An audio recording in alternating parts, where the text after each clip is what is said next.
महाराष्ट्राचा अभिमान महाराष्ट्र दिनमा। नमस्कार, मी विजय चोरमारे। महाराष्ट्र दिनमानमध्ये आपलं मनपूर्वक स्वागत आहे। आज आपण एका वेगळ्या पाहुण्याला भेटणार आहोत। म्हणजे आज आपण जंगल खजिन्याचा शोध घेणार आहोत। म्हणजे काय करणार आहोत तर आपल्याकडं जंगल खजिन्याचा शोध या बाल कादंबरीचे लेखक सलीम सरदार मुल्ला आलेले आहेत। ज्या बाल कादंबरीला जंगल खजिन्याचा शोध या बाल कादंबरीला साहित्य अकादमीचा बाल साहित्यासाठीचा पुरस्कार मिळाला होता। त्यांची ऋतुफेरा नावाचं एक पुस्तक आहे ललित लेखांचं। त्यानंतर पेना आणि चिकोटी अशी एक किशोर कादंबरिका आहे। अजब खजिना निसर्गाचा असं एक पुस्तक आहे। आणि अवलिया नावाचा ललित एक संग्रह अगदी सुरुवातीला साहित्य संस्कृती मंडळाच्या अनुदानातनं प्रसिद्ध झालेला होता। तर सलीम मुल्ला हे गेली 20 वर्षे वन खात्याच्या सेवेत आहेत। म्हणजे हे आपल्याला साहित्य अकादमीचा पुरस्कार मिळाल्यामुळे सलीम मुल्ला हे लेखक म्हणून माहिती असले किंवा त्यांची अन्य काही बालसाहित्याची पुस्तकं म्हणून माहिती असली तरी वैशिष्ट्य म्हणजे ते 20 वर्षापासून वन खात्याच्या सेवेत आहेत। म्हणजे फॉरेस्ट गार्ड म्हणून त्यांची या वन खात्यातली सेवा सुरू झाली आणि आता ते फॉरेस्टर म्हणजे वनपाल आहेत। म्हणजे 20 वर्षे हा माणूस जंगलांच्या सहवासात राहतोय। म्हणजे आपल्याला जंगल वाचन करणारी, जंगलासंदर्भातलं आपलं कुतूहल शमवणारे मारुती चितमपल्ली माहिती आहे। चितमपल्लींच्या साहित्याच्या माध्यमातून आपल्याला एकूण सगळं जंगल, वेगळे प्राणी पक्षी, त्यांचं सहजीवन, माणूस आणि निसर्गाचे अनुबंध या सगळ्या गोष्टी बघायला मिळाल्या। व्यंकटेश माडगूळकरांनी सुद्धा जंगलांच्या संदर्भात खूप काही लिहिले, अनेकांनी शिकार कथा लिहिलेल्या आहेत। तर असं सगळं असताना अलीकडच्या काळात म्हणजे सगळी स्थित्यंतरही होत असतात। मारुती चितमपल्ली जंगलांच्या काळात जंगलांच्या संदर्भात लिहित होते, प्राण्या पक्ष्यांच्या संदर्भात लिहित होते आणि आता इतक्या वर्षानंतर सलीम मुल्ला सुद्धा तोच विषय घेऊन जंगलांचा शोध घेत आहेत, जंगल खजिन्याचा शोध घेत आहेत आणि जंगलाच्या संदर्भात, तिथल्या प्राण्यांच्या संदर्भात, पक्ष्यांच्या संदर्भात, विशेषतः पक्षी जीवन आणि एकूण जैवविविधता, बायोडायव्हर्सिटी हे त्यांचे अभ्यासाचे, कुतूहलाचे, संशोधनाचे असे विषय आहेत। आणि त्या अनुषंगानं त्यांचा ही शोधयात्रा जंगलातून सुरू असते। ते सुरुवातीला कोकणात होते, आता अलीकडं चंदगडला, कोल्हापूर जिल्ह्यात चंदगड आहे, घनदाट जंगल संपदा चंदगडला लाभलेली आहे। तर तिथं काम करतात आणि त्या अनुषंगानं आपण त्यांचे जंगलातले अनुभव ऐकणार आहोत। म्हणजे एक लेखक म्हणून त्यांची आपण मुलाखत घेणार नाही, तर एक जंगलात काम करणारा अरण्यवाचक म्हणून, एक जंगलांचा अभ्यासक म्हणून आपण त्यांच्याशी बोलणार आहोत। आणि आपल्याला जे जग माहितीच नाही, ज्या जगातल्या अनेक अशा छोट्या मोठ्या अद्भुत गोष्टी आहेत, त्या गोष्टींच्यापर्यंत किंवा आपलं जे गूढ आहे जंगलाच्या संदर्भातलं, अशा अनेक गूढ गोष्टींची उकल आज सलीम मुल्ला आपल्याला करून देणार आहेत। त्यामुळं मला वाटतं आजचा हा पॉडकास्ट किंवा आजची ही जी मुलाखत आहे त्यांची, ती इतर अनेक मुलाखतींच्या पेक्षा खूप वेगळी होणार आहे। नमस्कार सलीम। नमस्ते। महाराष्ट्र दिनमानमध्ये तुमचं स्वागत आहे। या सगळ्या मुलाखतीला सुरुवात करताना मी पहिल्यांदा प्रश्न असा विचारेन की तुम्ही इतके 20 एक वर्ष जंगलांच्या सहवासात आहात, जंगल अभ्यासक म्हणून त्याकडं खूप बारकाईनं जंगलांचं किंवा तिथलं पशुजीवन, पक्षीजीवन सगळं बघत असता। तर एकूण माणूस आणि निसर्ग याचे संबंध हे नेहमीच असे गुंतागुंतीचे राहिलेले आहेत। तर तुमचा या एकूण प्रवासातला जो अनुभव आहे तो माणसाच्या आणि निसर्गाच्या संबंधासंदर्भातलं काय तुमचं आकलन काय आहे? तुम्ही काय सांगाल त्या संदर्भात? नमस्ते सर्वांचं। सर, आपण जो प्रश्न विचारला, खरं तर वन आणि मानवी मन या दोन्हींचा अत्यंत निकटचा संबंध आहे। कारण वनाशी निगडीत जेव्हा आपलं मन जेव्हा विचार करू लागतं तेव्हा खऱ्या अर्थाने निसर्गाच्या सानिध्यात आपल्याला आपल्या जीवनातली जी मूलभूत शक्ती आहे, जी तत्व आहेत, त्याचा एक कुठेतरी शोध लागतो। आणि ही जी मिळणारी जीवनमूल्य आहेत ते आपल्या जगण्याचे जे संदर्भ असतात त्याला कुठेतरी जुळत असतात। म्हणजे आपण आता साधं उदाहरण घेऊया की एखाद्या पक्षाच्या बाबतीत जर आपण विचार केला की बाया पक्षाचा जर आपण विचार केला तर एखाद्या बाभळीच्या झाडावर आता पावसाळ्याचे दिवस सुरू आहेत आणि मग पावसाळ्याचे दिवस संपत आलेत आणि अनेक बाया पक्षांनी घरटी बाभळीच्या झाडावर किंवा अन्य झाडावर केलेले आहेत। तर असंख्य अशी घरटी बाभळीच्या झाडावर किंवा अन्य झाडावर आपण बाया पक्ष्यांची पाहतो, तेव्हा इतकी असंख्य घरटी जेव्हा पाहताना मनात हा विचार येतो की एकोप्याने राहण्याची जी वृत्ती आहे त्यांची ती खूप महत्वाची असते। तर पशु पक्ष्यांच्या प्रत्येक घडामोडीत, प्रत्येक हालचालीत माणसाला काहीतरी एक जीवनमूल्य किंवा एक निसर्ग भान मिळत असतं आणि ते महत्वाचं. आणि प्रत्येक पक्षी म्हणजे एखादा छोटासा पक्षी जेव्हा त्याच्या पंखामध्ये ताकद येते तेव्हा तो आपल्या आई वडिलांच्यावर विसंबून न राहता पटकन तो आभाळाकडे झेप घेण्याचं सामर्थ्य, त्याच्यामध्ये ती जी एक निसर्ग सहज प्रवृत्ती असते ती माणसाला एक वेगळं जीवनभाव देते आणि ते खूप महत्वाचं असतं. आणि त्यामुळे जंगलातल्या प्रत्येक अशा घडामोडी, प्रत्येक हालचाली त्याच्याशी आपल्या जगण्याचे संदर्भ कुठेतरी जुळत असतात आणि ते मला खूप महत्वाचं वाटतं. आता तुम्ही पक्ष्यांच्या सहजीवनाचा हा विषय काढला, बाया पक्षीच्या म्हणजे सुगरण पक्षी आपल्याकडे त्याला म्हणतात सुगरणीचं घरटं. बरं. बहिणाबाईची कविता हो, सुद्धा, अरे खोप्यामध्ये खोपा सुगरणीचा चांगला. तर त्या संदर्भात आपण बघतो पक्षी, आपण जंगलात एकटे दुकटे पक्षी बघतो. एकटा पक्षी चिव चिव करत किंवा किती मोठा पक्षी, एकटा दुकटे एकटे पक्षी असतात. काही पक्षी जोडीनं असतात. काही पक्ष्यांचे थवेचे थवे आपण असे असे वेगवेगळ्या आकारात, थव्यांच्या आकारात नकाशे वगैरे बनल्यासारखे थवे असतात. हे पक्ष्यांचं समूह जीवन काय, म्हणजे कसं असतं समूह जीवन त्यांचं? बाया पक्ष्यांचा आपण उल्लेख केला. खरं तर अतिशय मला आवडणारा हा पक्ष आहे. म्हणजे अभ्यास डॉक्टर सलीम अलींनी सुद्धा या पक्षावर खूप मोठा अभ्यास केलेला आहे. म्हणजे रायगडच्या किनारपट्टीवर त्यांनी खूप मोठा या पक्ष्यांच्यावर अभ्यास केला होता. आणि ह्या पक्ष्यांचा जर विचार केला तर सगळ्यात महत्वाचं म्हणजे मी मगाशीच उल्लेख केला की एकोप्याने राहण्याची त्यांची वृत्ती. म्हणजे असंख्य असे कॉलनी टाईप एखाद्या झाडावर भरपूर त्यांची घरटी आपल्याला पाहायला मिळतात आणि त्यांचा जो एक आवाज असतो, चिवचिवाट जो असतो, तो निश्चितपणे मनाला प्रसन्न आणि चैतन्यदायी असतो नक्कीच. पण या पक्ष्यांच्या मध्ये गंमत अशी आहे की जेव्हा विणीचा हंगाम येतो, ब्रीडिंग सीझन जेव्हा जवळ येतो, तेव्हा या पक्ष्यांच्या शरीराच्या रचनेमध्ये आपोआप बदल होत जातात. म्हणजे निसर्ग नियमाप्रमाणे त्यांच्यामध्ये त्याच्या शरीरावरची पिसं जी आहेत ती अशी पिवळी धमक होत जातात आणि खास करून नराची ही पिसं खूप सुशोभित अशी होतात. म्हणजे नर अगदी हळदी लावल्यासारखा अगदी अगदी चांगला सुशोभित होऊन जातो, मस्त म्हणजे छान. आणि मग ते श्रावणाच्या उन्हामध्ये वगैरे अशा पक्ष्याचं रूप अगदी वेगळंच आणि खूपच सुंदर दिसतं. तर हे बाळ्या पक्षी हा आपल्या मादीला आकर्षित करण्यासाठी सुंदर घरटं बांधतो. म्हणजे त्याची कन्सेप्ट काय असते की मादीला आकर्षित करण्यासाठी तो एक छानसं सुंदर घरटं बांधतो. म्हणजे त्या अगदी फांदी निवडण्यापासून, म्हणजे वादळ, वारा, पाऊस, ऊन, या साऱ्या गोष्टीपासून आपल्या पिलांचं कसं संरक्षण होईल या साऱ्या बाबींचा तो अदमास आराखडे घेत जातो आणि छानसं तो घरटं सुंदर बांधतो. घरटं बांधून झालं की मग थव्याने अशा माद्या छान छान कुठे कुठे घरटी कोणत्या नराने बांधलेल्या आहेत असा शोध घेत येतात. आणि हा जो प्रसंग असतो तो बाया पक्षाच्या जीवनामध्ये खूप मोठा टर्निंग पॉईंट असतो. कारण त्यानं बांधलेलं जे घरटं असतं त्याची ती परीक्षा असते. आणि मग तो त्या घरट्याजवळ जेव्हा मादी एखादी घरट्याजवळ येते घर निवडण्यासाठी, वर निवडण्यासाठी, तेव्हा तो नर अत्यंत आनंदानं आपल्या घरट्याजवळ पंख असे मस्तपैकी हलवत, छानसं गाणं गात, छानसं नृत्य करत, म्हणजे असे अनेक हावभाव दाखवत तो त्या मादीला आकर्षित घरट्यापर्यंत करतो.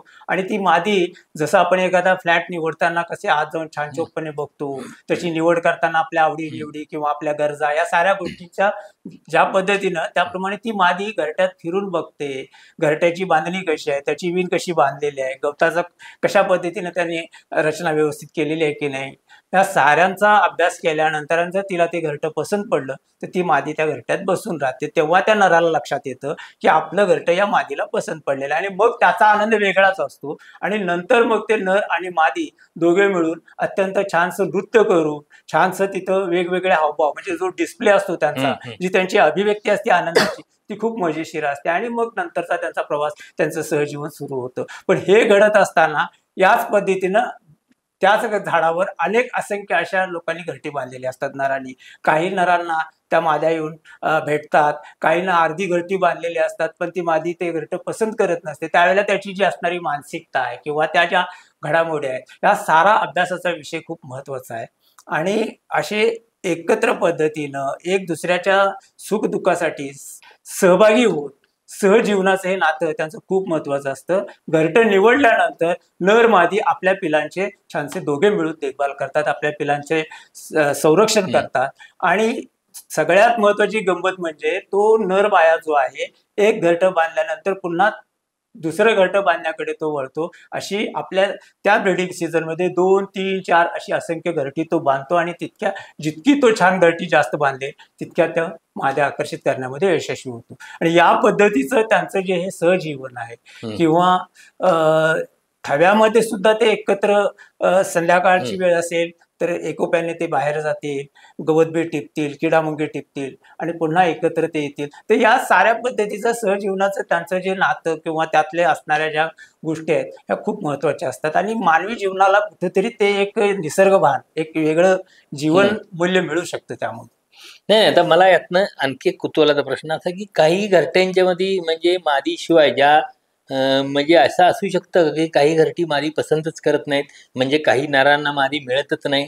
नाही, काही वेळेला असं काय होऊ असं शकतं नाही, का? असं घडू असं असतं शकतं. का? हा, असं म्हणजे काही वेळेला असं होतं की घरटं बांधत असताना त्या घरट्याचं म्हणजे त्याच पिरियडमध्ये एखादं वादळ वारा वगैरे येणं आणि मग त्याचं ते घरटं अर्ध्यावर थांबणं वगैरे अशी परिस्थिती होऊ शकते. पण बऱ्याच अंशी म्हणजे माद्या ते घरटं निवडलेले असतात म्हणजे आणि तेवढी त्यांचा संख्या स्नेह असते असते त्यांची असते त्या, आणि म्हणजे तो तेवढं ती निसर्गानं हा, त्यांना समज दिले किती दिले. घरटी असायला पाहिजेत, किती माद्या आहेत, घरटी किती बांधायला पाहिजे. बांधायला एक घरटं बांधायला किती काळ लागतात त्या पक्षाला, तरी म्हणजे साधारण 3 त्याची प्रोसेस कशी असते ती, सुरुवात कधी सुरुवात करतो तो, कशी अगदी सुरुवात करतो? आपल्याकडे पावसाची जेव्हा अगदी सुरुवात होते ना तेव्हा त्यांच्या जागा वगैरे निवडणे, हम्म, मग ते तिथून पुढे मग त्यावेळेला गवतही चांगलं, तण असायला. सडी वगैरे चांगली मिळते. हम्म. या पद्धतीने त्यांचं निवडणं वगैरे प्रोसेस सुरू होते 2-3 आठवड्यामध्ये. म्हणजे काहीचा वेग थोडा स्पीडने असतो पण ते त्या साधारण 1 महिन्याभराच्या कालावधीमध्ये ते एक महिना त्याला ते सुंदर 3-1 देखणं आठवड्यात घरटं ते बांधायला, पूर्णपणे सुंदर घरटं बांधून तयार करतात. आणि तो सगळा त्यांचा हे ब्रीडिंग पिरियड, अंडी वगैरे घातल्यानंतर ते सोडून जातात.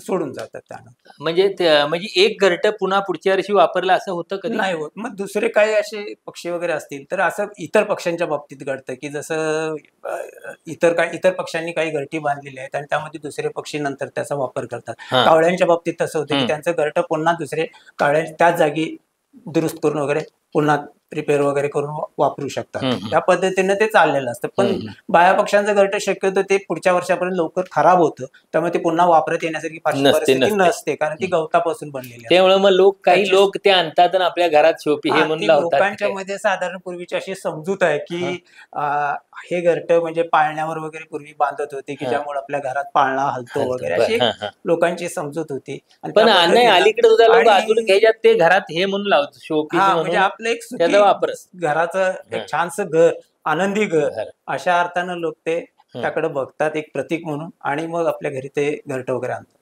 हे जंगलाचं वाचन आहे, अफाट वाचन आहे खरं तर. इतकं प्राण्यांचं, पक्ष्यांचं जग, एकूण सगळा निसर्ग, हे सगळं अनेक गोष्टी आपली जीवनदृष्टी बदलून टाकणाऱ्या असतात. तर अशी कुठली घटना आहे का की त्यामुळे बाबा जीवनदृष्टीच आपली बदलून गेली अशा एखाद्या घटनेमुळे, आता काय सांगता येईल का? अशी घटना जर म्हटलं तर माझ्या मनामध्ये एक फार मोठा म्हणजे या गोष्टीचा खूप मोठा परिणाम मला दाखवत होता. कारण मी जेव्हा वन विभागात नोकरी करत असताना एकदा अशी घटना घडली होती की एका रानमांजराचा पाठलाग करत बिबट्या, तो रानमांजरही त्या विहिरीत पडलं होतं आणि बिबट्याही पडला होता. बर, म्हणजे बिबट्या रानमांजराचा पाठलाग करत होता तर ते, आणि तो रानमांजर स्वतःचा जीव वाचवण्याच्या पंध्यात बेभान होऊन पळत होता आणि हे पळत असताना ते रानमांजर विहिरीत पडलं आणि त्याचबरोबर बिबट्याही त्याच्या पकडण्याच्या नादात तोही खाली पडला. मांजरालाही थोडासा आडोसा मिळाला कारण ती विहीर थोडी पडीक होती, खाली मातीचे वगैरे ढिगारे होते आणि त्याचबरोबर ते बिबट्याला पण आडोसा मिळाला.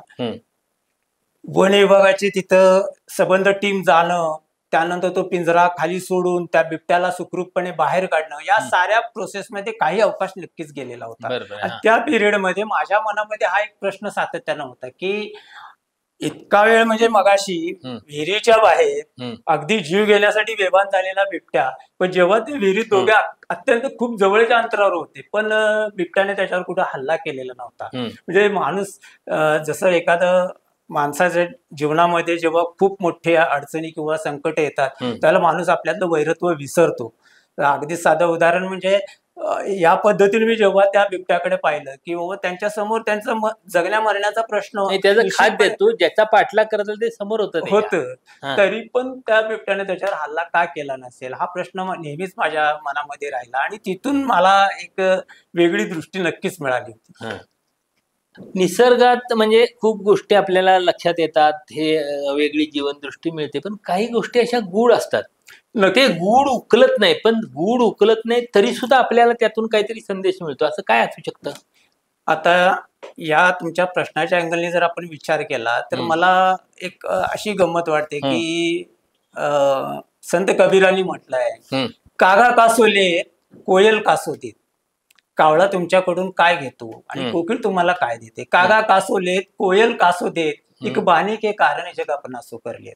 म्हणजे कोकिळा गोड गाते आणि त्यामुळं ती सगळ्यांना आपलंसं वाटते किंवा सर्वांना आवडते. हा एक आपण त्यांच्या तर जनरली आपण कुणालाही विचारलं तर प्रत्येक जण कोकिळेला पसंत करते. कोकिळ छान, खरं तर गातो तो नर कोकिळ असतो, कारण कोकिळा कधीही कुकू गात नाही, पण नर कोकिळ गातो.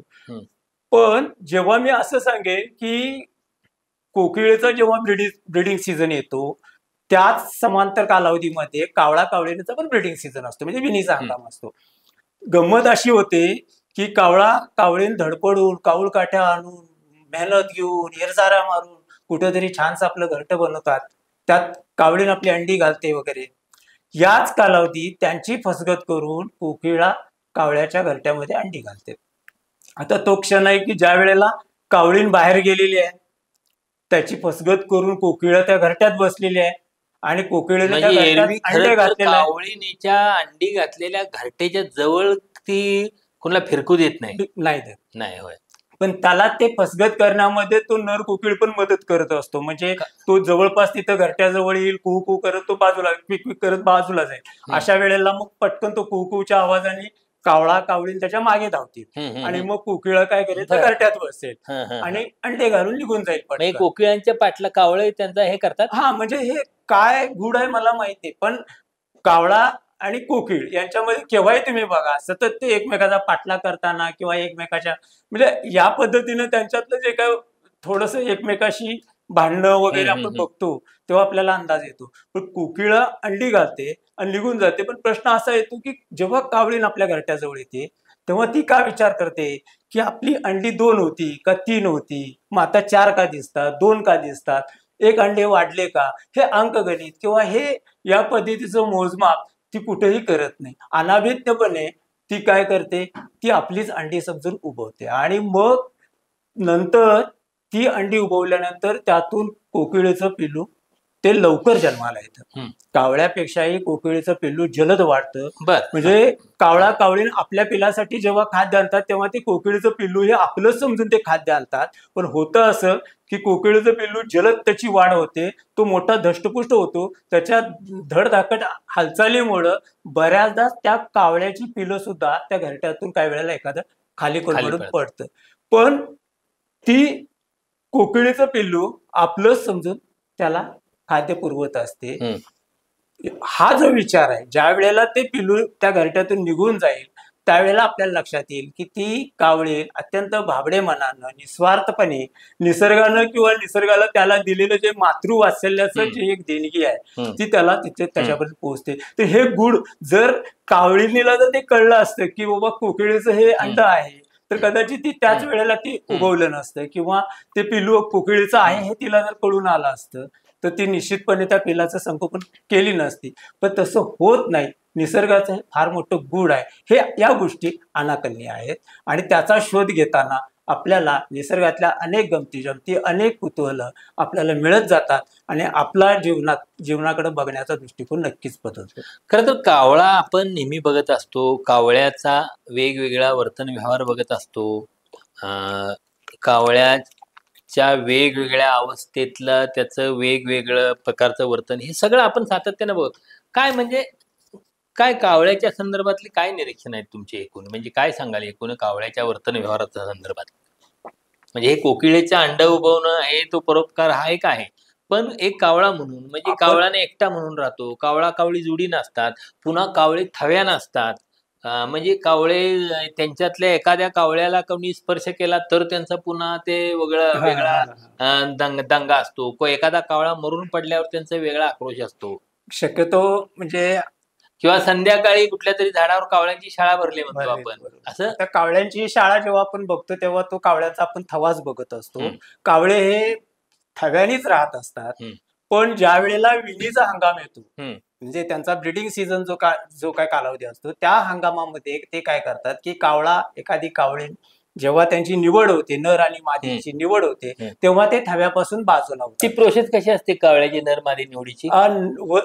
शक्यतो प्रत्येक पक्ष्यांच्या मध्ये जर आपण बघितलं तर एक प्रकारची डिस्प्ले काही नाही, जसं की मोर काय करतो, आपला पिसारा फडकतो, किंवा आता मगाशी मी बाया पक्षाचा उल्लेख केला तो की घरटे छानसं बांधतो, घरटं घरटे बांधेल बांधून किंवा त्या एक घरट्यात. छानसं नृत्य करत राहील तिथं वगैरे, किंवा इतर पक्ष्यांच्या बाबतीत सुद्धा की तो उंच अशी कुठल्या हवेमध्ये कुठल्या भरारी. पक्षाची अशी कुठल्या कुठल्या पक्षाची आहेत म्हणजे माद्यांना आकर्षित करण्याची पक्षाची चंडोल वैशिष्ट्य पक्षी काय? जो आहे, हा. चंडोल पक्षी की तो पटकन असा हवेत झेप घेईल आणि हा. छान छानशा अशा कोलांट्या सोलांट्या अशा उड्या मारून तो असा मस्तपैकी दाखवेल, तो मादीला आकर्षित करायला असतो. मादीला आकर्षित करण्यासाठी. किंवा एखादा आता कोकिळ वसंत ऋतूमध्ये आपण बघतो तर तो गातो छानसं कू कू, तर तो गातो तेव्हा तो मादीला आकर्षित करत असतो. किंवा बरं. तांबट पक्षी एका ठराविक पिरियड मध्ये त्याच्या आवाजामध्ये छानसा सातत्यानं तो ओरडत राहतो. किंवा पावसा पक्षी, आता हा पावसा पक्षी म्हणजे कोकिळ वंशातलाच पक्षी आहे, पण तो पाऊस आला आपण म्हणतो, पण तो पाऊस आला म्हणतो तेव्हा तो एक ब्रीडिंग सीझन मध्ये आपल्या मादीला आकर्षित करण्यासाठी तो कॉल करत असतो. तर या पद्धतीनं पक्ष्यांच्या मध्ये आवाज करणे किंवा भराऱ्या मारणे किंवा पंख पसरून नृत्य करणे अशा अनेक गोष्टी असतात. आता कावळा कावळीच्या बाबतीत त्याच गोष्टी घडत असतात की जेव्हा ते थव्याने एकत्र राहत असतात त्यातून नर आणि मादीची अशाच पद्धतीने निवड म्हणजे होते. मला वाटतं सगळ्या प्राणी सृष्टीमध्ये अगदी माणसाच्या प्राणी सृष्टीसह मादीला आकर्षित करण्यासाठी नराकडून वेगळे गोष्टी केल्या निश्चित. जातात. म्हणजे माणसात सुद्धा आपण बघतो ज्या पद्धतीनं, म्हणजे तेच प्राण्यांच्या सुद्धा सगळ्यात तसंच हा, आहे. नराकडूनही होतात आणि त्याच पद्धतीनं मादीकडून, की जसं आता कावळा कावळी जेव्हा ते एकत्र येतील त्यावेळेला ते मग ते थव्यापासून बाजूला जातील. आपलं घरटं निवडण्याच्या त्या आधी पिरियड मध्ये त्यांच्यामध्ये म्हणजे एकमेकाच्या डोक्यावर चोचीने त्यांच्या पिसामध्ये चोच फिरवणे किंवा सलगी करणे किंवा जवळ बसणे किंवा आवाजामध्ये त्यांच्या थोडासा एक प्रकारचं वेगळेपणा येणं, अशा अनेक गोष्टी छोट्या छोट्या आपण अभ्यासून आपल्याला पक्ष्यांच्या वर्तनातले त्यांच्या ब्रीडिंग सीझन मध्ये असणारे बदल किंवा त्याचबरोबर राग जेव्हा येतो तेव्हा असणारे बदल, तर हे खूपशा गोष्टी अशा मनोरंजक असतात, कुतूहलदायक असतात, अभ्यासू असतात, अभ्यास करण्यासाठी अत्यंत दिशा देणाऱ्या असतात आणि त्यातून आपल्याला काही ना काही निसर्गामध्ये जंगलामध्ये अशा गोष्टी घडत असतात. म्हणजे अगदी आपण छोटीशी गोष्ट बघितली तर मुंगी, म्हणजे जेव्हा मुंग्या एवढ्या मोठ्या संख्येने आपण पाहतो पण त्यांच्या किती शिस्तबद्ध पद्धतीनं रांगेनं ते जेव्हा आपल्या त्यांची चालणं वगैरे आपण बघतो, अतिशय मस्तपैकी असतं. पण याच मुंग्यांचा जर विचार केला तर त्यांचं डोकं खूप मोठं पण पाय छोटेसे. मग हे डोकं मोठं कसं, त्यांचा मेंदू विकसित झाला का, त्यांच्या मेंदू पेशींची संख्या जास्त आहे का, असे अनेक प्रश्न आपल्याला येतील. आणि विज्ञानानं ते अनेक गोष्टीतून सिद्ध केले, जसं की मुंग्या समूहाने राहतात आणि समूहाने राहतात, संघटित राहतात आणि संघटित राहणारे शक्यतो अन्न संचय करतात. म्हणजे माणसामध्ये सुद्धा अन्न संचय करण्याची वृत्ती आहे, माणसामध्ये सुद्धा संघटित राहण्याची वृत्ती आहे किंवा एक शिस्त पाळण्याची वृत्ती आहे. जेव्हा असे नियम किंवा अशा बांधिलकीतून आपण जेव्हा जातो तेव्हा आपला मेंदू खरोखर विकसित होत जातो. आता मेंदूचा मुंग्यांचा जर आपण विचार केला तर ते अशाच पद्धतीने अन्न संचय करतात. किंवा पावसाळा जेव्हा जवळ येईल तेव्हा मुंग्या आपलं खाद्य इकडून तिकडे दुसरीकडे नेतील किंवा एखाद्या त्यांचा हल्ला झाला असेल तर सगळ्या मुंग्या एकत्र येऊन त्याच्यावर हल्ला करतील. तर एकमेकाला साथ देणं, अडचणीच्या वेळेला सहभागी होणं, संघटित होणं, अगदी मुंग्याकडून सुद्धा आपण शिकू शकतो. या छोट्या छोट्या गोष्टी निसर्गातल्या आपल्याला खूप मजेशीर वाटतात, खूप आनंददायी असतात. तर आपल्याकडं एक हॉर्नबिल नावाचा पक्षी आढळतो. म्हणजे मी पाटगावला त्या पाटगावच्या जंगलात किंवा फार मोठा प्रचंड मोठ्या आकाराचा हॉर्नबिल बघितला होता, काही छोट्या आकाराचे होते. तर हे हॉर्नबिल कुठले आहेत, मूळचे इथलेच रहिवासी आहेत, कुठून बाहेरनं आले आहेत का स्थलांतरित, काय नेमकं त्यांचं वैशिष्ट्य? हे पक्षी इथलेच आहेत, बऱ्याच अंशी थोडस पण तो लोकल म्हणजे मायग्रेशन. तो परदेशी असल्या वाटसारखा वाटतो, वाटतो. रुबाब बघितल्यानंतर तो आपल्यातला वाटत नाही. तुम्ही जो पाटगावकडे वगैरे पाहिला तो मलबार पाईड हॉर्नबिल म्हणजे मलबारी धनेश पक्षी तो पाहिला. या पक्षाचं वैशिष्ट्य असं आहे की त्याची चोच खूप मोठी बागदार असते आणि चोचीच्या वर हॉर्न असल्यासारखं एखादं शिंग असल्यासारखं त्याच्यावर त्या बागदार चोचीवर शिंग असल्यासारखा असा भाग असतो. पोकळ असतं ते भाग, पण ही चोच आणि त्या चोचीवरचा शिंग यामुळे त्याला शिंग चोच्या ह्याही नावाने ओळखलं जातं. पण आपल्याकडे त्याला धनेश पक्षी असं. आणि आपल्याकडं मलबार पाईड हॉर्नबिल हा आपल्या सह्याद्रीच्या भागामध्ये खूप महत्वाचा पक्षी आहे, मोठ्या आकाराचा आहे आणि दिसायला त्याचा रुबाब, त्यानंतर त्या पक्षाच्या हालचाली किंवा त्याचे या सगळ्या जर गोष्टी एकंदरीत पाहिल्या तर खूप त्यानंतर आपल्याकडे कॉमन हॉर्नबिल आहे, ग्रे हॉर्नबिल आहे, अशा अनेक जाती आपल्याकडे आढळतात. या पक्ष्याच्या मध्ये जर मला सांगायला गंमत अशी आवडेल की सहजीवन या दृष्टिकोनातून जेव्हा जर आपण बघितलं तर या पक्ष्यांच्याकडे आपण खूप छानशा पद्धतीने बघू शकतो. कारण जेव्हा विणीचा हंगाम येतो तेव्हा नर मादी झाडाच्या एखादी जिथं ढोल असेल त्या ढोलीमध्ये यांचं घरटं असतं, तर तिथं ते घरटं करतील. आणि पहिल्यांदा आकार त्यांचा मोठा असल्यामुळे त्यांचं मोठी झाडाची म्हणजे मोठं 1 BHK सारखं, म्हणजे एवढा मोठा पक्षी असतो त्यामुळे त्याला ते हे मोठं लागत असेल ना. मोठी ढोल अशी असेल आणि मग तिथं ते मादी त्या ढोलीत जाऊन बसेल. आणि गंमत अशी की त्या ढोलीचं संपूर्ण दार, जो त्याचं जे ढोलीचं जे दार आहे ते पूर्णपणे दार काय करेल, तो नर चिखल, ओली माती किंवा आपली लाळ वगैरे या साऱ्या गोष्टीच्या ह्याच्याने ते सबंध लिंपून आहे ना ते दार बंद करून टाकेल. म्हणजे मादी त्या ढोलीत आत बसलेली असेल आणि तो नर ते सबंध त्या ढोलीचा सबंध दार तो बंद करून टाकेल. फक्त त्या मादीला खाद्य देण्यापुरतं किंवा त्या मादीची चोच बाहेर येईल एवढासा छोटासा होल, एक छिद्र त्या बंद केलेल्या दाराला त्यानं ठेवलेलं असतं. बर, ही गंमत यासाठी असते, पूर्ण विणीचा हंगाम संपेपर्यंत ती मादी बिचारी त्या ढोलीत बसून राहते. किती दिवस असतो हा काळ, किती दिवसात असतो? तरी तो मला वाटतं तो 3 आठवड्याचा तरी कालावधी तो जातो. 3 ते 4 आठवड्याचा कालावधी असेल मला वाटतं. तो आता निश्चित मला डेट एवढी हे नाही आहे, पण ती मादी जेव्हा घरट्यात बसते तेव्हा नर त्या मादीला पूर्णपणे खाद्य त्याचं आणून देत राहतो. म्हणजे तो इतक्या एरझाऱ्या मारतो त्या मादीला त्याचं खाद्य, ते त्याने जे ठेवलेलं छिद्र असतं. आता हे ढोलीचं दार बंद करण्यामागचं कारण एवढंच असतं की इतर पक्ष्यांच्या पासून किंवा इतर म्हणजे प्राण्यांच्या पासून धोका होऊ नये, आपल्या मादीला किंवा त्या पिलांना अंडी वगैरे धोका होऊ नये या कारणापुरता असतो. पण त्या पूर्णपणे सीझन संपेपर्यंत, पिलं मोठी होईपर्यंत तो नर सबंध त्या जबाबदारी त्या संगोपनाची आपल्यावर घेतो. म्हणजे मादी त्या ढोलीत बाहेरच हालचालच नाही मादी, फक्त खाद्य आणेल त्यावेळी चोच बाहेर काढणार आणि तो खाद्य त्याला पुरवणार. तर हे सहजीवनाचं जे नातं आहे पक्ष्यांच्या मध्ये ते खूप महत्वाचं आहे. म्हणजे अगदी शेकडो हा प्राणी आपल्याकडे बघितला, आपल्याकडे या सह्याद्रीच्या भागामध्ये आढळतो. तो काय करतो, म्हणजे तो एक घरटं आपलं बांधेल, जवळच्या झाडावर दुसरं घरटं बांधेल किंवा त्या झाडावर पुन्हा एखादं घरटं बांधेल. तर हे असे 4-5 घरटी बांधण्यापाठी त्याचं अनेक घरटी बांधण्यापाठी कारण असतं हे की इतर प्राणी जर कोणता पक्षी किंवा प्राण्यांचा जर हल्ला झाला तर ते पटकन आपलं घरटं त्याला सापडू नये. म्हणजे आपलं वापरण्याचं घरटं एकच असेल पण विनाकारण 1-2-4 घरटी तो अशीच बांधून ठेवतो, जेणेकरून इतर पक्ष्यांना किंवा प्राण्यांना त्याचं जे काय शत्रू पक्षी असतील किंवा प्राणी असतील त्यांच्यापासून आपल्या पिलांचं किंवा आपल्या मादीचं किंवा आपल्या घरट्याचं संरक्षण व्हावं. अशा पद्धतीनं पशु पक्षी किंवा प्रत्येक छोट्या कीटकापासून फुलपाखरांच्या पर्यंत प्रत्येकाचा हा प्रयत्न असतो.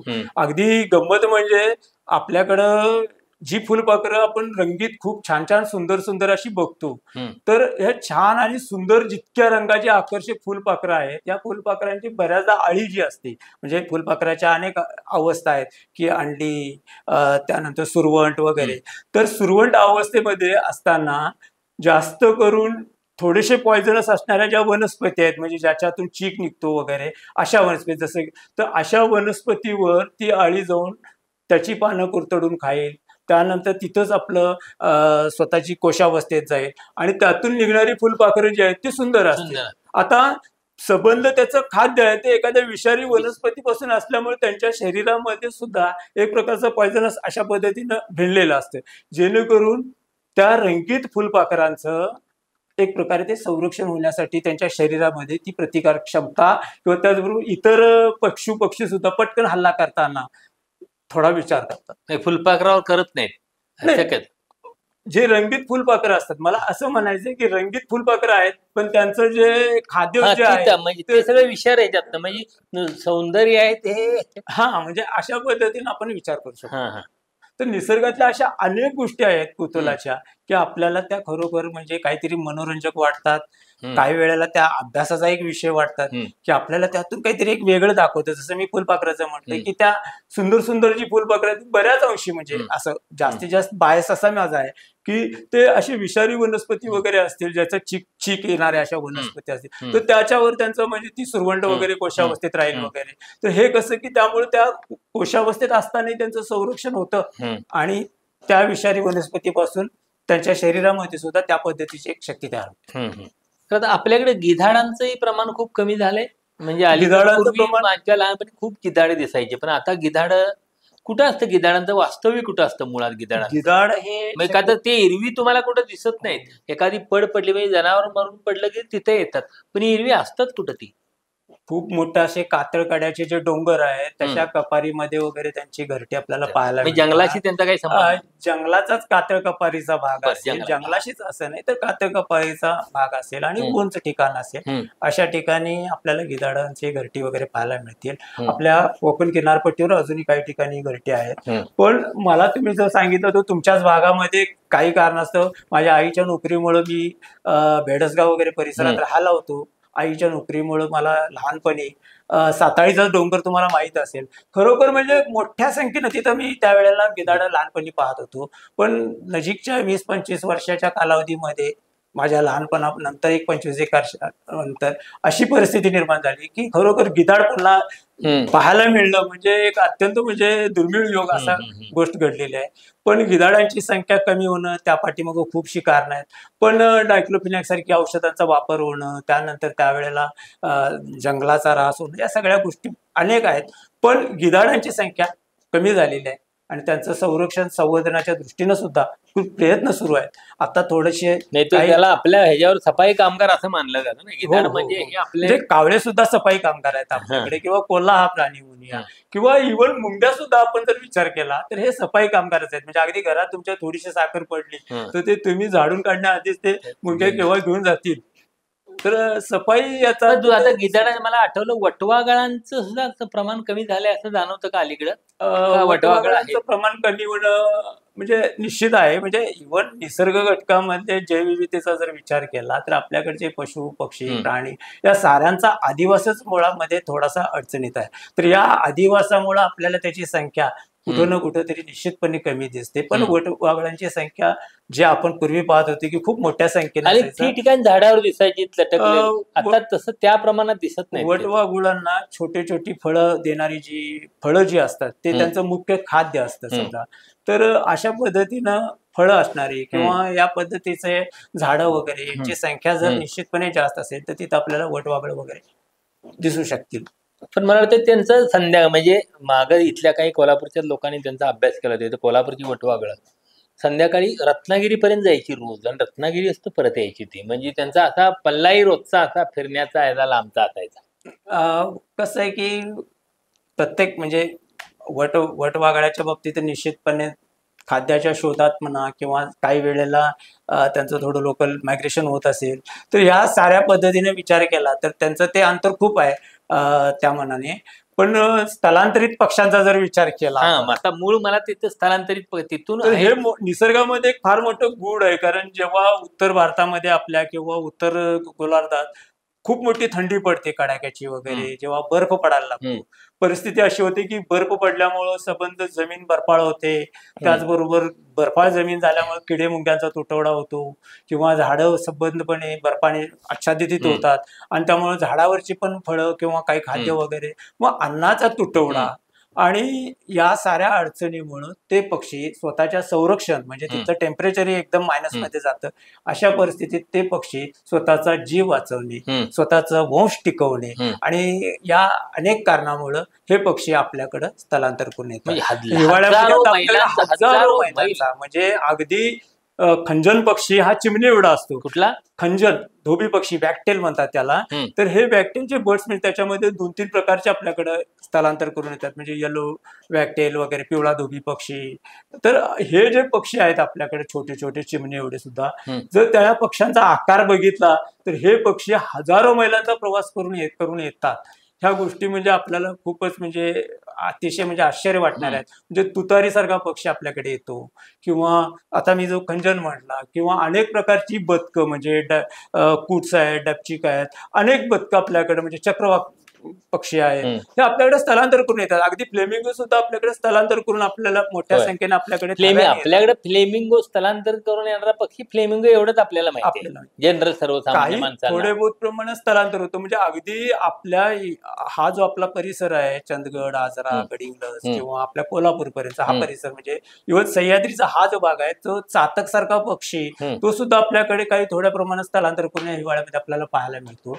तर अशा असंख्य पक्षी म्हणजे अगदी जंगल धोबी पक्षी म्हणजे जंगल वॅकटेल बर्ड्स जो आहे तो आपल्याला पाहायला मिळतो. तर ह्या साऱ्या पक्ष्यांचा जर विचार केला तर असंख्य संख्येनं हजारो मैलांचा स्थलांतर करून त्या पक्ष्यांनी इकडे येणं आणि वादळ, वारा, समुद्र अशा अनेक गोष्टींचा त्यांनी म्हणजे संघर्ष करणं म्हणजे खूप असा महत्त्वाचं. काय अभ्यास झालाय की स्थलांतर करणारे ते पक्षी मूळ किती प्रमाणात परत आपल्या जागेवर जातात किंवा काय, असा काय अभ्यास झालाय का आतापर्यंत? अभ्यासात ते संशोधन म्हणजे बॉम्बे नॅचरलिस्टिक सोसायटी म्हणा नक्की किंवा असं काय झालंय का बाबा, किती प्रमाणात परत तो जातात म्हणजे चालू आहे अभ्यास त्या पद्धतीने. म्हणजे त्याचे जगतात निष्कर्ष किती ह्या निघतायत. ह्याच्यात, तो अभ्यास सर्वाईव्ह किती होतात? संशोधन पातळीवर तो सुरू आहे त्यांचा. हा, हा.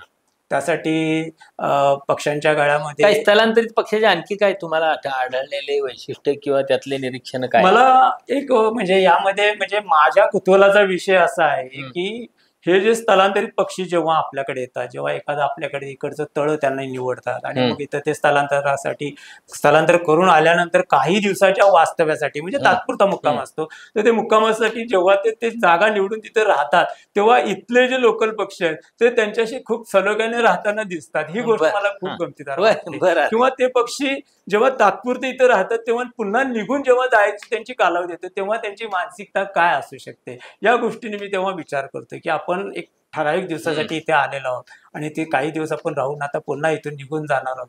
तर या साऱ्या अँगलने एक भावुक विचार जेव्हा मी करतो तेव्हा मला त्या पक्ष्यांच्या बद्दल थोडस निश्चितपणे एक आपलेपणा वाटतो, आपुलकी वाटते.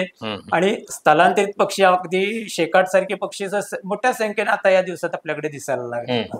तर तुतारी असो, शेकाट असो, अनेक प्रकारची बदकं असो, तर अगदी सायबेरियन क्रेन्स, डेमोसिल क्रेन्स वगैरे यासारखे पक्षी आपले सोलापूर वगैरे इकडच्या जलाशयावर वगैरे आढळतात.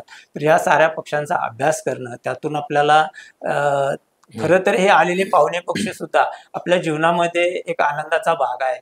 ते पाहुणे आहेत, पण जसं आपल्या घरी पाहुणे आले की आपल्याला एक आनंद होतो, तसं हे पक्षी आल्यानंतर सुद्धा निश्चितपणे आपल्याला आनंद मिळतो. त्यांचं संरक्षण, त्यांना सांभाळणं तितकीच आपली जबाबदारी आहे आणि ते खूप महत्वाचं वाटतं मला. अजून तुम्ही आता चंदगड भागात काम करतो त्यामुळे मला आणखी त्या संदर्भातले कुतूहल की तिकडे पावसाळ्याचे ते जळवा खूप दिसतात. म्हणजे अचानक कुठंतरी असे जळू लागते आणि ते कळत नाही, ते म्हणजे घाबरून जातात लोक. तर हे कुठून येतात ह्या जळवा, अचानक कुठून येतात त्या? जळू म्हणजे खरं तर त्याला इंग्रजीत लीच म्हणतात. काय? लीच. हा. हा. तर आमच्या चंदगड किंवा आजरा भागामध्ये त्याला कानिट किंवा कांटा अशा साधारण बोलीभाषेत आमच्याकडे नाव आहे. तर कानिट जेव्हा पावसाचे दिवस सुरू होतात म्हणजे अगदी वळवाचा पहिला पाऊस पडायला लागतो, जमीन थोडीशी जंगलात ओली होते, तेव्हा ही कानिट वळवळायला सुरुवात होते. म्हणजे अगदी मृगाच्या पावसापर्यंत चांगली बऱ्यापैकी वळवळ जंगलात त्यांची चालू होते. म्हणजे पाचोळ्यामध्ये, ओल्या मातीमध्ये, ओल्या पाचोळ्यात वगैरे अशा ठिकाणी हे कानिट जागे होतात. आता कानिट जागे होणे म्हणजे काय, तर मला वाटतं की ही कानिट जी आहे ती इतके दिवस उन्हाळ्यामध्ये अत्यंत म्हणजे एक मृतावस्थेत असल्यासारखी, म्हणजे जिवंत आहेत पण मृतावस्थेत असल्यासारखी ती असे ओल्या जागी वगैरे टिकून राहिलेली असतात. जसे बेडकं वगैरे राहतात समाधी अवस्थेत, बेडकंही अशी पुरून घेऊन असं, आणि एकदम पावसाळ्यात ते पाण्याचा त्यांना जेव्हा संपर्क होतो तेव्हा त्यांच्यामध्ये थोडासा जीव म्हणजे ताजेतवा म्हणजे त्यांच्यात थोडासा ताजेपणा येतो आणि मग ते जागे होतात. आणि अगदी आषाढ्याच्या पावसापर्यंत बऱ्यापैकी जंगलामध्ये हे कानिट मोठ्या संख्येने दिसायला लागतात आमच्या भागामध्ये. कानिटांचं म्हणजे कानिट मला ते खरं तर जंगलचे खरे रक्षक वाटतात. म्हणजे मी ऍज अ फॉरेस्ट गार्ड म्हणून जरी जंगलात जात असतो तरी, कारण कानिट ज्या जंगलामध्ये आहे त्या जंगलामध्ये मनुष्याचा वावर फार कमी असतो. कारण कानिटाच्या भीतीनं, कारण कानिट काय करतात, रक्त शोषतात. जेव्हा एखादा मनुष्याचा तिथे वावर होईल तर पटकन कानिट कधी त्याच्या शरीराला चिकटतील, त्याच्या त्वचेला, आणि मग ती कानिट त्याच्या शरीरावरचं रक्त शोषून घेत राहतील. आणि या भीतीनं तर मनुष्याचा वावर जंगलामध्ये कानिटामुळे खूप कमी राहतो. पण गंमत अशी आहे की कानिट रक्त शोषून घेत असताना ते काय करतात की जेव्हा ते त्वचेवर आपल्या जेव्हा येतात, जंगलात आपण जात असतो तेव्हा आपल्या त्वचेवर ते आपल्या पायावर वगैरे चढतील, तर पहिल्यांदा ते काय करतील की त्यांच्या शरीरामध्ये ना एक प्रकारचा असा द्रव असतो, ते जबड्यातून तो द्रव पहिल्यांदा आपल्या त्वचेवर सोडतील. हा द्रव कसा असतो की जसा एखादा डॉक्टर अनेस्थीसिया करतात, म्हणजे एखादं ऑपरेशन करण्याआधी भूल दिल्यासारखं इंजेक्शन जसं देतं तसं ते अनेस्थीसिया सारखं तो द्रव आपल्या त्वचेवर त्यामुळे तो चावलेला कळत नाही. त्यामुळे तेवढी जागा मोठा झाला की तो असा दानव्यासारखा मग हे काहीतरी चिकटलं वाटतं. आणि मग ती जागा बधीर झाल्यानंतर मग तो चावा घेतो, असं वाय शेप मध्ये त्याचा जबड्यासारखं त्या ठिकाणी तो चावा घेईल. आणि मग एकदा तो त्या शिरेमधून रक्त ओढायला लागला की भरपूर मनसोक्त रक्त करून तो कळत नाही तो रक्त भरपूर पिईल. आणि त्याची गंमत अशी म्हणजे त्याला जेवढं रक्त प्यायचं आहे तिथपर्यंतच तो पिईल, आणि त्याचं पोट भरलं की तो तुमची शरीर सोडून देईल आणि तो बाजूला होईल. होय, बरं. म्हणजे जोपर्यंत त्याला पोट भरायचं ना तोपर्यंत तो रक्त भरपूर पिणार. माणसाचं तसं नसतं की माणूस काय करतो, पोट भरलं तरी पुन्हा ते अजून हवे म्हणून तो तसं तो अतिरेक करणार नाही, तो पोट भरून रक्त पिईल आणि निघून जाईल. पण ह्या कानिटांचा विचार करताना ही तुम्ही जे म्हटलात की पावसाळ्यामध्ये यांची आपल्याला वळवळ दिसेल जंगलामध्ये, ओल्या पाचोळ्या प्रत्येक ठिकाणी आपल्याला ते दिसतील. पण जेव्हा उन्हाळा येतो तेव्हा ते ओलावा शोधत शोधत मातीत कुठेतरी ओलाव्याच्या ठिकाणी ते अगदी सुक्या काठीसारखे कुठेतरी ते जमिनीत कुठं गायब होतील. हा प्रश्न एक गूढ आहे, हा अभ्यासाचा विषय खरं म्हणजे. आणि मग ते मूळ जळू किती किती लहान असतो? खूप छोटे असतात. म्हणजे अगदी जर बघितलं ना सुरुवातीचे, म्हणजे त्यांच्या प्रजाती वाईज त्यांच्या आकारामध्ये बदल असतात सोडा, पण आपल्याकडचे साधारण हे जे जळू आहे ते सुरुवातीला बघितलं तर खूप छोटे असतात. दिसत नाही आपल्या डोळ्याने, दिसतात म्हणजे असे पटकन दिसत नाहीत, पटकन दिसत नाहीत पण दिसतात. आणि त्यांचं शरीर लवचिक असतं, म्हणजे इलॅस्टिक असतं ते. पण जेव्हा ते रक्त पितात तेव्हा एवढा फुगवल्यावर असा तो किती मोठा होतो. जळू कसे पाण्यामध्ये पण असणारे असतात आणि जमिनीमध्ये पण वावरणारे असतात. आपल्याकडचे जमिनीत असणारे जे जळू आहेत ते जंगलामध्ये खरं म्हणजे त्यांचं वावर असणं, मला वाटतं जंगलाचं रक्षण खूप चांगल्या पद्धतीने होत असतं. ते तंबाखू खाऊन थुकल्यानंतर जळू सोडतात, हे खरं आहे. म्हणजे त्याच्यावर ग्रामीण भागामध्ये समज आहे म्हणजे मीठ टाकणं किंवा अगदी तंबाखू वगैरे असे प्रयोग ते करतात वगैरे चालू असतं. आणि खरं म्हणजे आमच्याकडचे काही लोक तर आम्ही पटकन काय करतो की कारवीचं पान घेतो, ते खरखरीत असतं, पटकन त्याला कारवीच्या पानाने त्याला चिपटीत पकडून आपण बाजूला करून ठेवू शकतो, म्हणजे जेणेकरून तो जळूही सुरक्षित राहतो आणि आपणही त्यातून आपली सुटका होते. म्हणजे निसर्गाचा प्रत्येक इवलासा घटक रक्त शोषल्यामुळे काय होत नाही ना, रक्त शोषलं जातं आपलं, पण त्यानंतर जेव्हा जळू बाजूला होतो तेव्हा खूप वेळ रक्तप्रवाह तो वाहत जातो.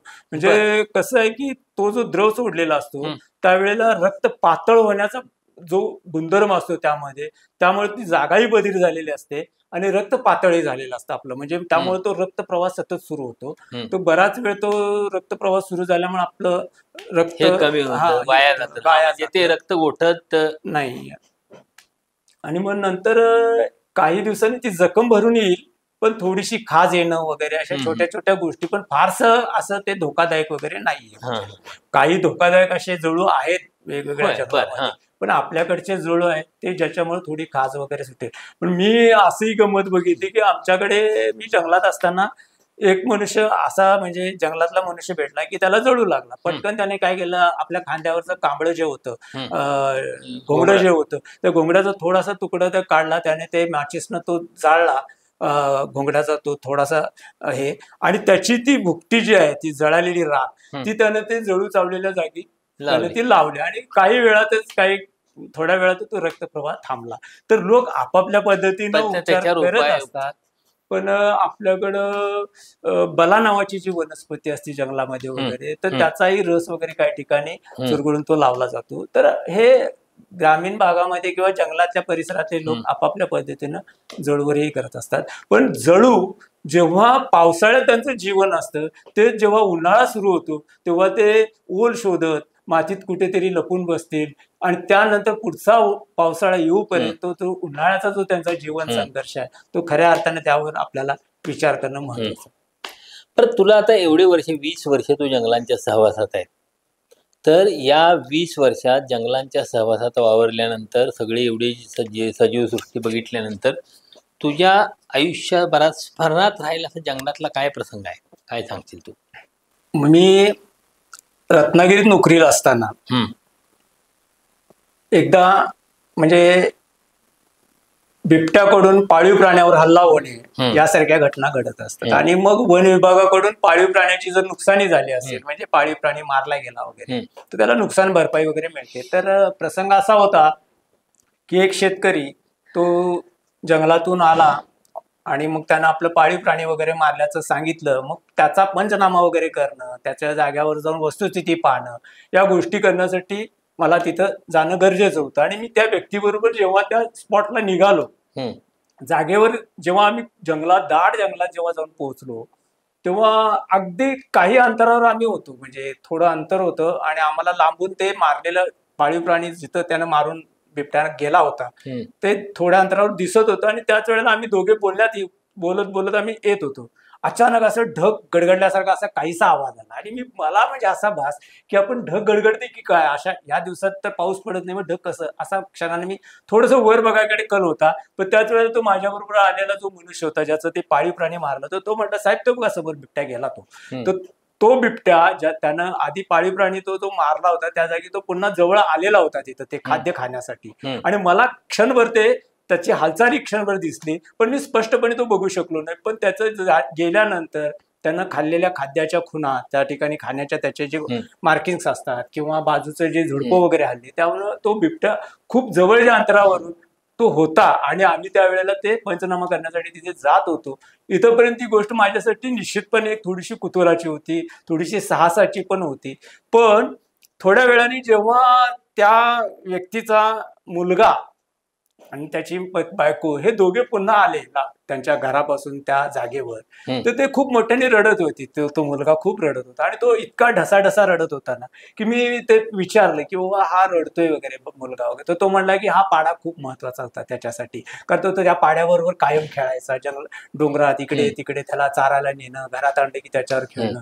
तर त्या पाळीव प्राण्याशी त्याचे जे एक आपुलकीचं नातं होतं, आपलेपणाचं एक नातं होतं त्या मुलाचं. आणि त्याला बिबट्या वाघानं मारल्यानंतर त्याला ते थोडंसं दुःख झालं होतं आणि त्या दुःखात तो धाय उकळून असा रडत होता. आणि मग त्याच्या समजुतीसाठी एक जस्ट म्हणजे त्या मुलगा म्हणून मी त्याला म्हटलं की बाबा तुला नुकसान भरपाई वगैरे आम्ही देणार आहोत, ते शासनाकडून नुकसान भरपाई आल्यानंतर त्या पैशातून नक्कीच तू दुसरा पाडा घेशील वगैरे, आणि तुला अगदीच भीती वाटत असेल बिबट्याची तर लवकरच, म्हणजे एक समजुतीसाठी त्याला सांगितलं की बाबा पिंजरा आणून आम्ही ठेवणार आहोत आणि त्या बिबट्याला पकडून आम्ही नेऊ वगैरे, असं त्याला एक सांत्वन करण्यासाठी, थोडंसं त्याला धीर देण्यासाठी बोललो.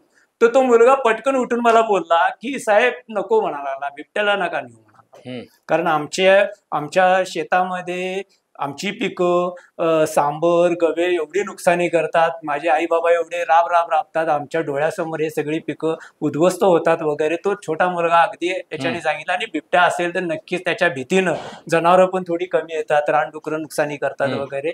तर आणि बिबट्या आहे तर जंगल आहे, बिबट्या आहे तर शोभा आहे, अशा पद्धतीनं तो अगदी ठोसपणे, म्हणजे एका मनामध्ये त्याचा आवडता पाडाही मारलेला होता, पण त्याचबरोबर एक स्वतःच एक निसर्गाच्या नियमाला अनुसरून त्यानं कुठेतरी त्या बिबट्याबद्दल सहानुभूती दाखवली होती. त्यावेळेला माझ्या मनामध्ये खूप मोठं म्हणजे की निसर्गाचा प्रत्येक घटक हा खूप महत्वाचा आहे, आपल्या जीवनाशी, आपल्या घडामोडीशी काहीतरी त्याचं जुळलेलं नातं आहे. आणि जंगलात घडणारी प्रत्येक घडामोड, प्रत्येक हालचाल, त्या पाठीमागं ईश्वराचं काही ना काही प्रयोजन असतं आणि ते प्रयोजन एक चांगलं असतं. आणि त्या प्रयोजना पाठीमागं जेव्हा आपण बारकाईने, अभ्यासू नजरेनं, निरीक्षण वृत्तीनं पाहतो, तेव्हा निसर्ग आणि आपण यातलं अंतर कमी होत जातं. जेव्हा आपण एखाद्या झाडाकडे पाहतो तेव्हा जे झाड जितक्या सडाडून उंची आभाळाकडे झेपावतं, तेव्हा तितक्याच ताकदीनिशी त्या झाडांना आपली मुळं जमिनीत मुरवलेली असतात, जमिनीला त्यानं घट्ट धरलेलं असतं. जे झाड शिशिरात पानगळीची वेदना सोसतं, ते झाड वसंतात अगदी बहरून असं फुलांनी गच्च येतात. किंवा प्रत्येक झाड येणाऱ्या प्रत्येक वन्य प्राण्याला, प्रत्येक माणसाला, प्रत्येक पशुपक्ष्याला सावली देतं, आधार देतं, आपल्या अवतीभोवती वेटोळणाऱ्या वेलीला सुद्धा आधार देतं. या साऱ्या गोष्टी निसर्गाच्या जेव्हा मी पाहतो तेव्हा निसर्ग आणि मी यातलं अंतर जवळ होतो. मी निसर्गाचा एक इवलासा अंश आहे. या भावनेने जेव्हा निसर्गाच्या जवळ जातो तेव्हा निसर्ग मला आपला वाटतो आणि मी निसर्गमय होऊन जातो. धन्यवाद सलीम. खरं हे महत्वाचं आहे की प्रत्येक माणसानं हेच समजलं पाहिजे की आपण सजीव सृष्टीचा भाग आहोत. आपली ही सृष्टी, ही पृथ्वी आपल्या मालकीची नाही. इथं जमलेल्या प्रत्येक किड्या मुंगीला, प्रत्येक छोट्या झुडपाला, झाडाला, सगळ्यांना इथं जगण्याचा अधिकार आहे. या सगळ्यांची मिळून सजीव सृष्टी झालेली आहे आणि आपण त्या सजीव सृष्टीचा भाग आहोत. मला वाटतं या सलीम सरदार मुल्ला यांच्या या मुलाखतींना हाच महत्त्वाचा संदेश आहे. जंगलासंदर्भात, पशुपक्ष्यांच्या संदर्भात, प्राण्यांच्या संदर्भात आपण जेवढं जाणून घ्यायचा प्रयत्न करू तेवढं कमी आहे.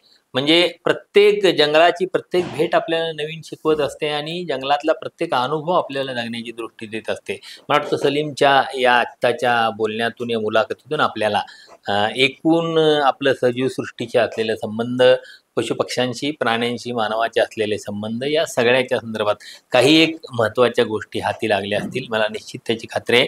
धन्यवाद सलीम, त्या स्टुडिओत आलास आणि तू आपल्या इथं अनुभव शेअर केले त्याबद्दल महाराष्ट्र दिनमानच्या वतीनं मनपूर्वक धन्यवाद. धन्यवाद.